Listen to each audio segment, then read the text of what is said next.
शौनक जी कहते हैं, महाप्राज्ञ व्यास शिष्य सुत जी, आपको नमन है। आप धन्य हैं, शिव भक्तों में श्रेष्ठ है। आपके महान गुण वर्णनीय है। अब आप कल्याणमय शिवपुराण की श्रवण विधि बताइए, जिससे सभी श्रोताओं को उत्तम फल की प्राप्ति हो सके। अब सुत जी कहते हैं, मुने शौनक, मैं तुम्हें संपूर्ण फल की प्राप्ति के लिए शिवपुराण के श्रवण की विधि बताता हूँ।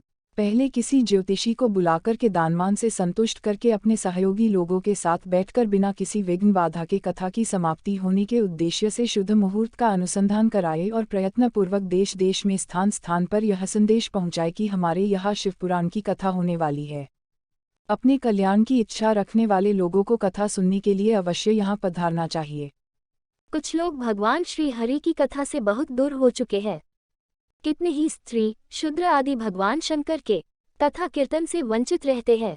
उन सबको भी सूचित किया जाए, ऐसा प्रबंध होना चाहिए। देश देश में जो भगवान शिव के भक्त हो तथा जिनमें भी शिव कथा के लिए कीर्तन और श्रवण के लिए उत्सुकता हो, उन सबको आदर पूर्वक बुलवाना चाहिए और आए हुए लोगों का सब प्रकार से आदर सत्कार करना चाहिए। शिव मंदिर में, तीर्थ में, वन प्रांत में अथवा घर में शिवपुराण की कथा सुनने के लिए उत्तम स्थान का निर्माण करना चाहिए। केले के खंभों से सुशोभित एक ऊंचा कथा मंडप तैयार कराए।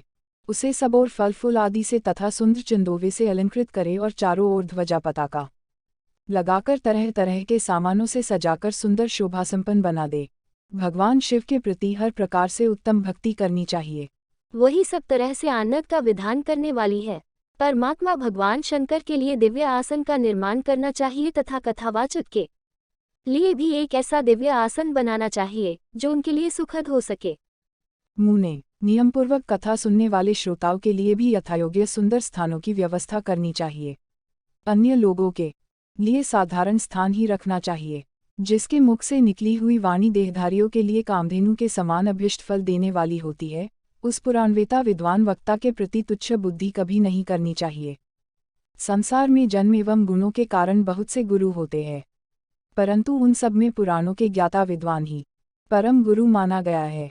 पुराणवेता पवित्र, दक्ष, ईर्ष्या पर विजय पाने वाला, साधु और दयालु होना चाहिए। ऐसा प्रवचन कुशल विद्वान इस पुण्यमयी कथा का कथावाचक हो। सूर्योदय से आरंभ करके 3:30 पहर तक उत्तम बुद्धि वाले विद्वान पुरुष को शिवपुराण की कथा का उत्तम रीति से वाचन करना चाहिए।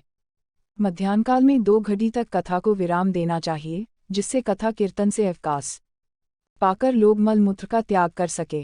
कथा प्रारंभ के दिन से 1 दिन पूर्व व्रत ग्रहण करने के लिए वक्ता को क्षौर करा लेना चाहिए। जिन दिनों में कथा चल रही हो, उन दिनों प्रयत्न कर प्रातः काल का सारा नित्यकर्म समय में समाप्त कर लेना चाहिए। वक्त के समीप उसकी सहायता के लिए एक दूसरा वैसा ही विद्वान स्थापित करना चाहिए।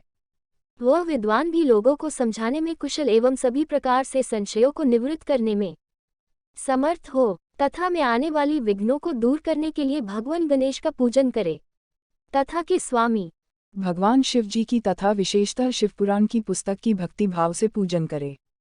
तत्पश्चात उत्तम बुद्धि वाला श्रोता आदरपूर्वक तन मन से शुद्ध एवं प्रसन्नचित होकर शिवपुराण की कथा का श्रवण करे। जो वक्ता और श्रोता अनेक प्रकार के कर्मों में भटक रहे हो, काम आदि 6 विकारों से युक्त हो, स्त्री में आसक्ति रखते हो और पाखंडपूर्ण बातें कहते हो, वैसे वक्ता एवं श्रोता पुण्य के भागी नहीं होते। जो लौकिक चिंता तथा धन, घर एवं पुत्र आदि की चिंता को छोड़कर कथा में मन लगाए रहते हैं, उन शुद्ध बुद्धि व्यक्तियों को उत्तम फल प्राप्त होता है। जो श्रोता श्रद्धा और भक्ति से युक्त होते हैं, दूसरे कर्मों में मन नहीं लगाते और मौन, पवित्र एवं उद्वेग शून्य होते हैं, वे ही पुण्य के भागी होते हैं। ये अध्याय समाप्त हुआ। अगर आपको हमारी कथा अच्छा लगा तो इसे अपनी प्रियजनों को शेयर करें। धन्यवाद।